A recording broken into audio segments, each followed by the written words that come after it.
ఇవాళ మీకోసం మరో ఇంట్రెస్టింగ్ ఫ్యాక్ట్. అదేంటంటే వేల సంవత్సరాలు గడిచినా కూడా పాడవని ఆహారం.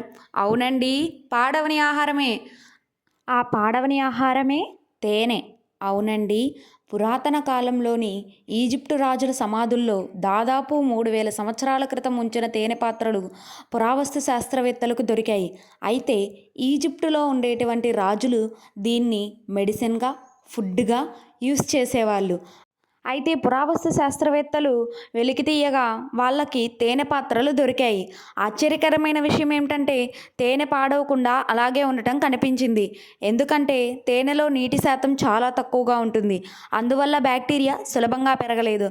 అంతేకాదు, తేనెటీగలు తయారు చేసే సహజ ఎంజైమ్స్ కూడా తేనెను చాలా కాలం భద్రంగా ఉంచడంలో సహాయపడతాయి.